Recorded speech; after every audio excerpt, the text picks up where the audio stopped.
Jadi kumpulan yang terbaik itu semenjak dulu sudah dipilih oleh Nabi, nanti sampai hari kiamat kumpulan yang terbaik ya kumpulan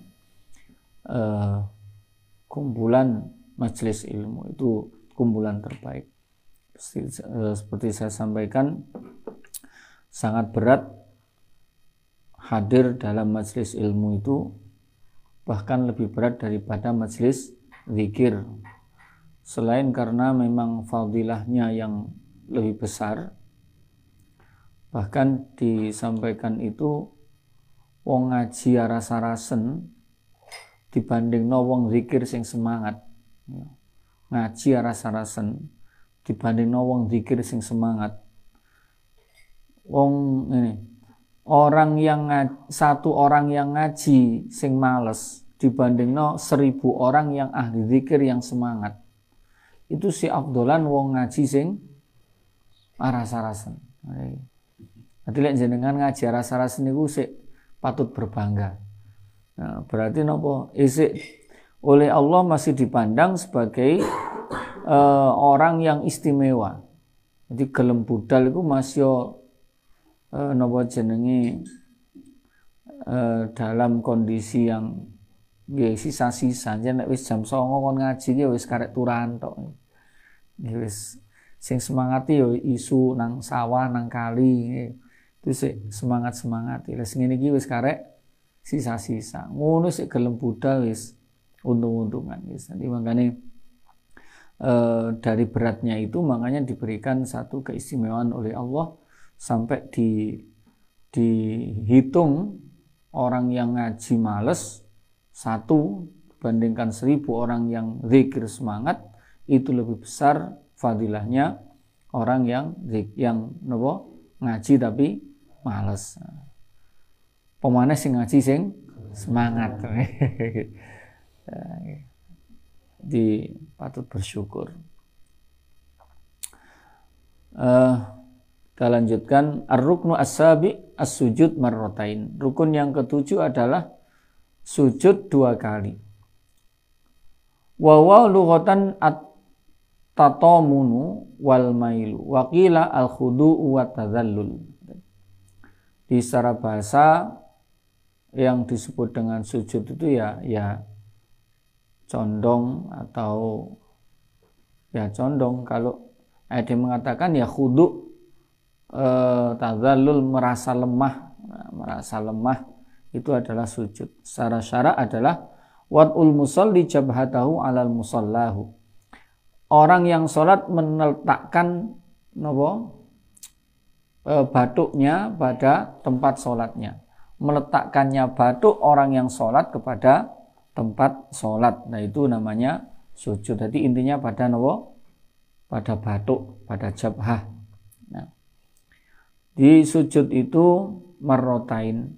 Sujud itu 2 kali tapi hitungannya siji. Jadi loro tapi dihitung siji. Hanya sujud saja yang dalam rukun sholat itu diulang 2 kali. Selainnya cuma sekali. Kenapa demikian? Karena saking pentingnya masalah sujud. Jadi masa terdekatnya orang kepada Allah itu adalah ketika dia sujud. Itu waktu paling dekat seseorang itu adalah sujud. Makanya ketika ada seorang matur pada Kanjeng Nabi, Kanjeng Nabi, mbok saya itu jenengan jadikan orang yang nanti berhak mendapat syafaat jenengan. Kanjeng Nabi, kula wis napa carane kula jenengan jadikan orang yang berhak mendapatkan syafaat jenengan. Apa Kanjeng Nabi? Bantu saya dengan memperbanyak rukuk dan sujudmu. Wis gampang-gampang pokoknya awakmu sujude akeh. Artinya kita itu banyak sujud berarti akeh sholati. Karena sujud itu yang diperbolehkan hanya ketika sholat, ketika sujud tilawah dan sujud sahwi.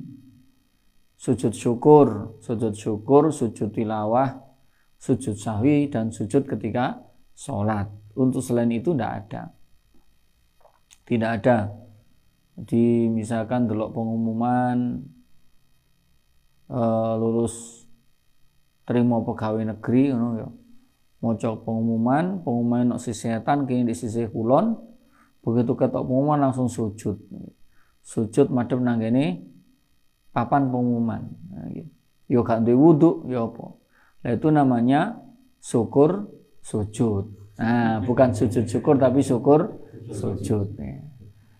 Atau bal-balan nglebokno bal langsung sujud. Ya wong gak duwe wudu, wong sualan cekak sujud ya berarti syukur sujud. Itu hukumnya haram. Kalau di ana itu untuk sujud selain yang diperbolehkan itu hukumnya haram. Pak lek turune model sujud. Nah, misalkan nah itu bukan sujud tapi turu. Nah, misalkan utawa pas salat pas wayahe sujud keturon. Jadi rakaate niku akhirnya yus batal jelas nggih. Ketika sujud madune keturon. Dia batal salatnya. Pun. Syurutus sujud tis'atun. Syaratnya sujud ada 9. Satu ayyasiha ma qablahu. Rukun-rukun sebelum sujud harus sah. Jadi sejak mulai awal satu rakaat niku dimulai Fatihah ruku, i'tidal itu harus sah. Kalau itu ndak sah maka sujudnya juga tidak kangge. Karena itu satu paket, satu rakaat dengan satu gerakan sholat yang satu rakaat itu satu paket. Sehingga kalau yang awal itu tidak sah maka yang selanjutnya juga tidak sah. Terus alla yaqsida yang kedua, alla yaqsida bi ghairahu, tidak ada tujuan lain saat dia itu ketika dia menuju kepada sujud itu tidak ada tujuan lain, ya memang mau sujud. Jadi sudah diniatkan dia itu ngeroboh iku jan arepe sujud. Nah, sehingga misalkan digudha karo koncone pas ngadeg moro didengkule diduk, lah moro ngeblak ya supaya sujud jane. Moro dikaen terus akhirnya ngeblak, lah itu menisan sujud. Lah itu namanya sujudnya tidak karena sengaja mau sujud. Nah itu juga tidak sah. Ya kudu jan mau sujud. Atau misalkan dia mau rokok, jadi arepe rokok, tiba lho aku iku wayahe sujud to. Nah, jadi jengkinge iki arepe rokok. Terus dia eling lho ini saya itu sakjane wayahe sujud. Lah terus langsung diterusno sujud. Jadi ikat awal itu tidak mau tujuan sujud, tujuannya rukuk. Lah itu juga tidak sah. Nah, terus gimana sekarang ngono ya balik ke posisi i'tidal. Balik ke posisi i'tidal untuk menuju sujud. Pun. Yang ketiga harus tumakninah. Tumakninah ya maklum. Jadi harus ada diamnya anggota tubuh. Yang keempat an takuna at-tumakninatu yaqinan. Harus yakin bahwa harus ada keyakinan bahwa dia telah melaksanakan tumakninah. Jadi bukan cuma tumakninah saja tapi harus yakin bahwa dia sudah tumakninah. Tidak ragu-ragu mau tumakninah apa gak ya. Nah itu nanti juga menjadikan sujud itu menjadi cacat. Artinya ya tidak sah. Harus selain memang tumakninah juga harus yakin dengan tumakninahnya. Karena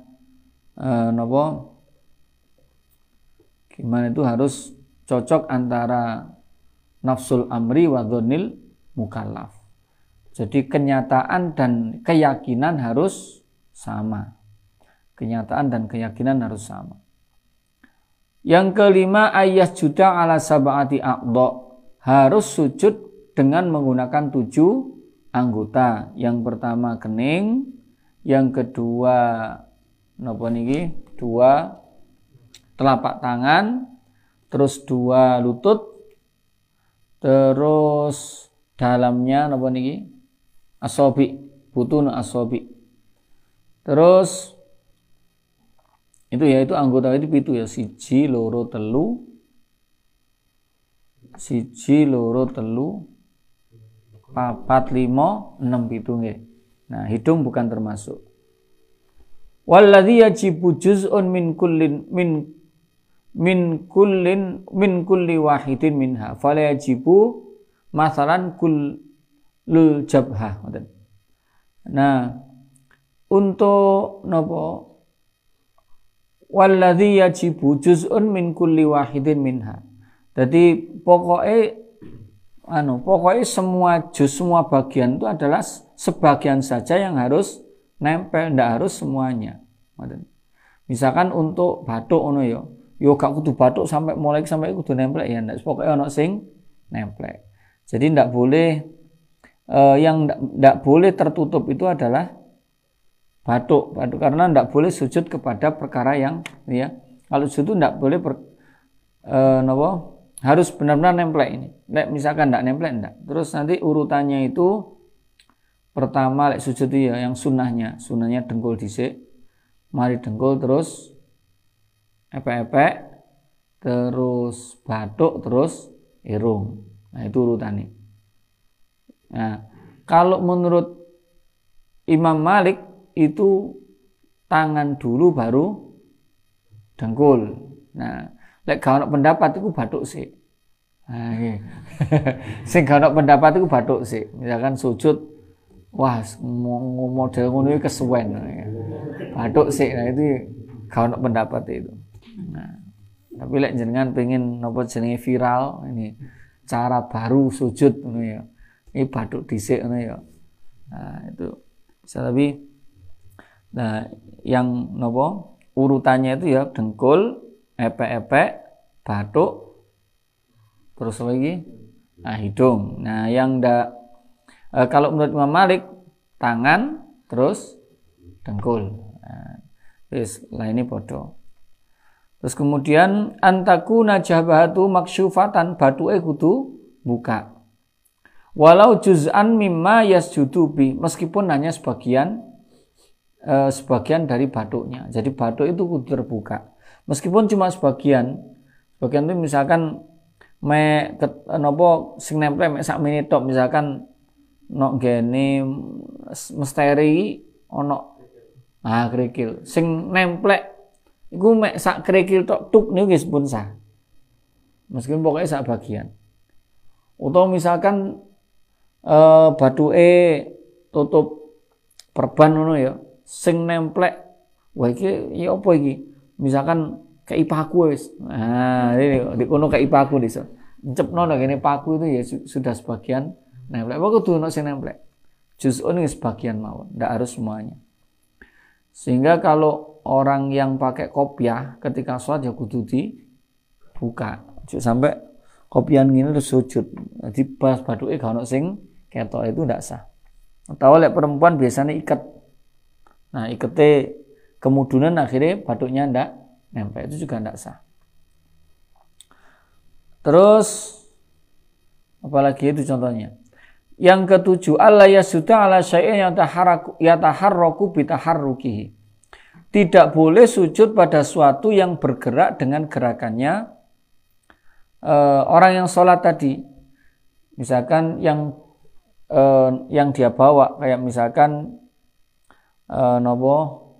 serban nggo serban, terus serban ini ngelembreh, akhirnya gini tempat sujud, terus dia sujud pada serbannya.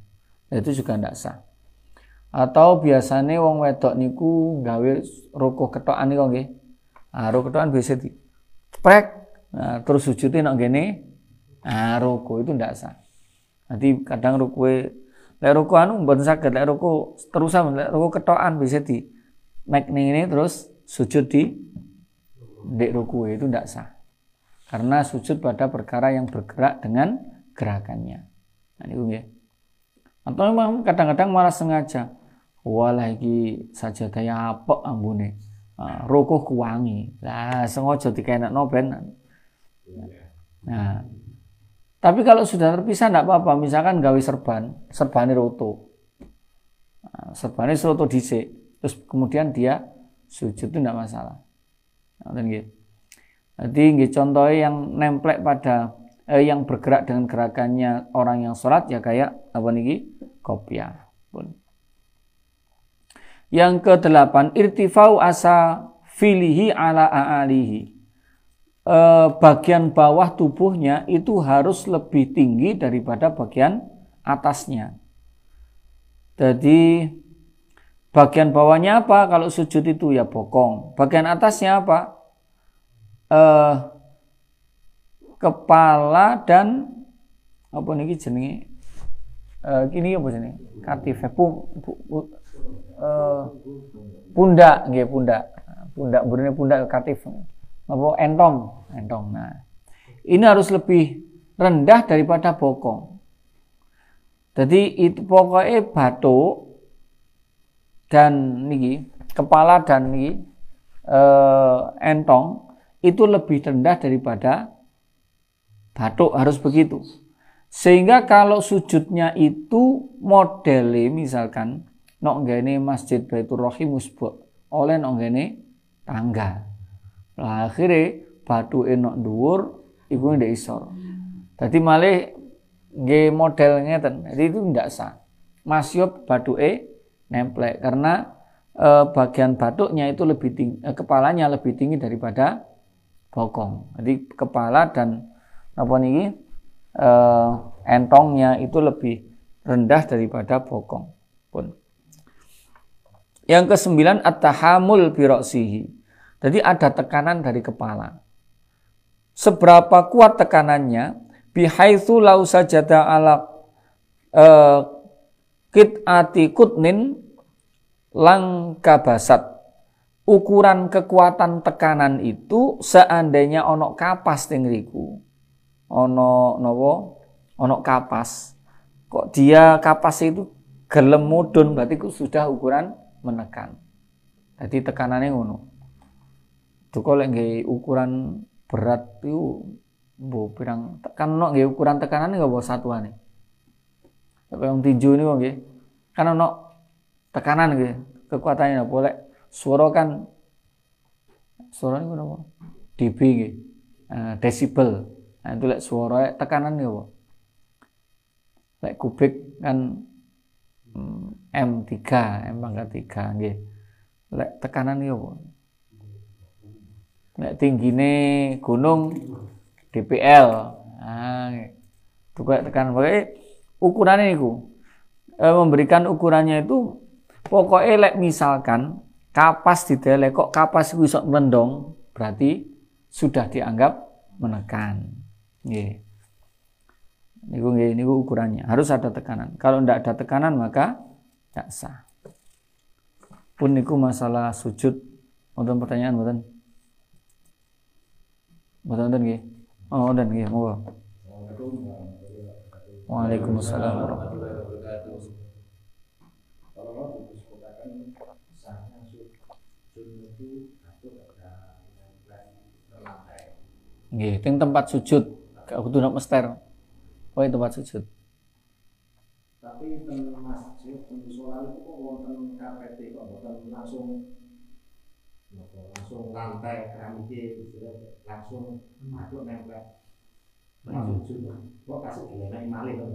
Nggih mboten napa. Ngeten, yang kudu nempel di tempat sujud. Tempat sujud itu ya iso nek ngene mester, iso nek karpet, iso nek sajadah, iso nek serban. Nggih. Jadi yang ndak boleh itu semuanya yang ndak boleh itu nempel pada perkara yang dibawa. Ngoten mawon. Perkara yang dibawa. Perkara yang dibawa itu yang bergerak dengan gerakannya orang yang sholat. Nah, ini yang nggak boleh. Kayak roko, serban yang dipakai. Nah, itu sing mboten angsal. Terus niku wau sing kula sering anggota sujud itu kan ada 7. Ada 7. Lah niku sing termasuk terhitung niku napa ujung kaki niku lho napa? Epek-epek niku lho napa? Mancat napa bahasanya apa? Lah niku biasanya kadang sering saya lihat ketika sujud itu sikile gantung ngono kok. Gitu ya itu niku gak sah niku. Jadi kudu napa sikile niku mancat kudu mancat. Kan kudu hati-hati lek salat sikile kudu mancat.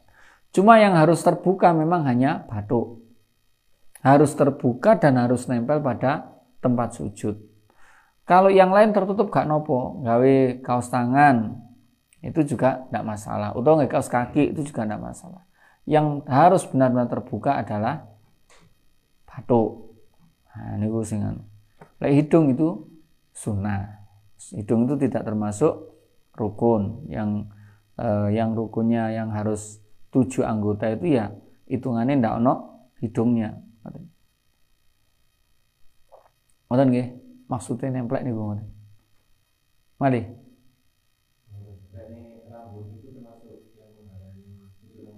Lek sampai nutupi plek nggih. Lek mboten.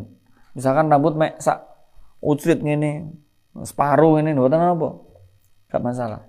Yang penting ndak benar-benar plek sampai bathuke gak nemplek blas, itu yang ndak boleh. Nggih. Ini Pak Tot yang aman. Lah niki mangan cuma ngeten iki hitungan bathuk sing ndi. Lah kok ngene tibake sing kene iki bathuk apa duduk iki? Niki disebut jabhah napa duduk. Lah niki sing kudu didelok. Lah niku ukuran itu bisa ukurannya. Lah misalkan koyo sapa jenenge? Sapa sing presenter sing gundul iki sapa jenenge? Niku bathuke sing ndi niku. Nggih. Ukuran bathuk itu kan yang sampai di mana tempat tumbuhnya rambut. Lah rambutnya gak tumbuh ya kira-kira dhisik tumbuh rambutnya di mana. Ini kira-kira. Dadi mboten apa jenenge dowingkluk momen ngene sing iki nemplek. Nah, itu juga bukan niku. Jadi tempat tumbuhnya rambut dalam kondisi normalnya. Itu kan standar normal wis untuk kono. Biyen cirine wong pinter ngono iku. Kadang ono sing kene entek kene dawa. Kayak sapa? Sapa iki? Sromo sapa? Jual kote dawa sapa? Eko Hah? Asik bontrap iku. Bukan kene kok iso niku ngono? Rutuh sing kene gak ono blas. Itu kuwi ndek isor, ndur gak ono blas. Bun nonton mari. Nggih. Seandainya kalau di bathuknya ini terluka itu cara sembuhnya gimana? Nggih, misalkan sing luka ndak? Ndek kene. Oh, semua. Nggih, semampunya. Jadi salat itu semampunya. Pokoknya ono pokoknya ada misalkan sing luka ndek kene gak miring ini. Ora ono apa. Yang ndak boleh mengalihkan dari kiblat itu dada. Jadi lek noleh ini gak sampai batal salatnya. Pemene biasanya nek dhisik sadurunge nek slambunge Baitur Rahim iku nek liwat ngono biasanya. Salat nek sisi kidul dhewe biasanya. Itu ndak batal. Yang batal itu misalkan sampai awake. Jadi hitungan yang ndak boleh keluar dari napa arah kiblat niku dada. Jadi lek kepala mboten noleh. Cuma makruh ora toleh niku. Bun nggih wonten titik mawon.